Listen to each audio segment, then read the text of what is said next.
Hey guys, welcome back to my YouTube channel. So today we are reading another creepypasta. Well, I guess the last one wasn't a creepypasta, but anyway, we're reading a creepypasta. And if you haven't guessed, it's about the Backrooms. And I actually found a Minecraft map that is called the Backrooms, so that's where we're gonna read the story today. Is in a Minecraft map of the Backrooms. So let's get right into it.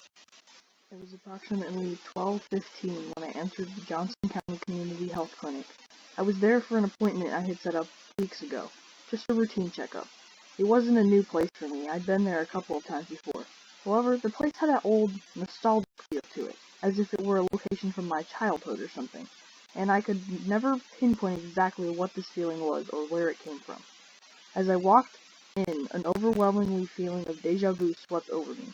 The hum of the flickering fluorescent lights, the white tile flooring, the muted beige paint that covered the walls. I noticed that there was a TV mounted in the corner, a smaller flat screen that was playing a short PowerPoint slide on a loop of ads and events that were being held by the clinic.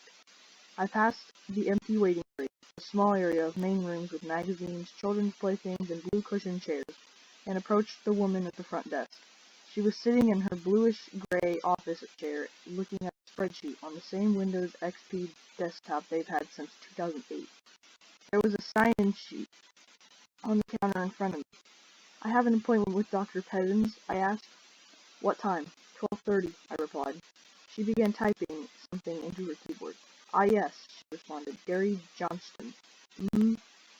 Yes, I'll tell the doctor. Please fill this out." She handed me a clipboard which held a simple fill-out form. I walked back to the waiting area, took a seat, and began to fill out the form. I was about halfway done filling out my information when I slumped back in my chair. I hadn't gotten much sleep the night prior, and I was exhausted. As I slumped back, I noticed something very peculiar. My head never hit the wall. In fact, it felt like it went in. I got up, quite frightened, and looked at the wall. Nothing. A single hole or dent had been made in the wall by my head. So I reached to touch the wall, and my fingers went through it. I recoiled in shock. What the heck was that, I thought, as I reached to touch the wall again, only to find my fingers clip through once more. Then suddenly, I lost my balance, tripped, and fell directly through the wall. I fell face first onto some dirty tan carpeting. Upon getting back up, I realized that I was in a completely different room. Well, not really a room, per se, more so a set of rooms, all of which connected by openings. The walls were covered in gross tan patterned wallpaper. There was also an overwhelming stench of moist carpet. I turned back and tried to put my hands through the wall, and it wouldn't go through. "Okay, what the heck?" I muttered. I looked back into the room. There were no windows, no doors, nothing on the walls.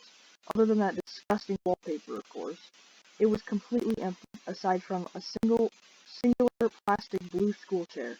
At this point, the only thing going through my mind was fear, and the repeating thought of "I need to leave" on loop in my head. I started running through the room, desperately trying to find an exit, but to no avail.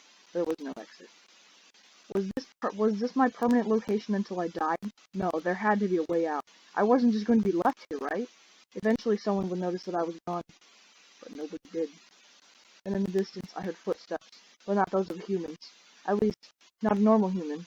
Alongside the footsteps was a gurgling snarl, like that of an angry animal. I began to run. I ran as fast as I could from whatever the heck was approaching me. I didn't want anything to do with it. I ran for what seemed like forever, but I was always back in the same room I started in. At least it looked like the same room. Not that I could tell them apart. Down, beaten. A feeling of dread filled my body as I started to cry. "I'm going to die here.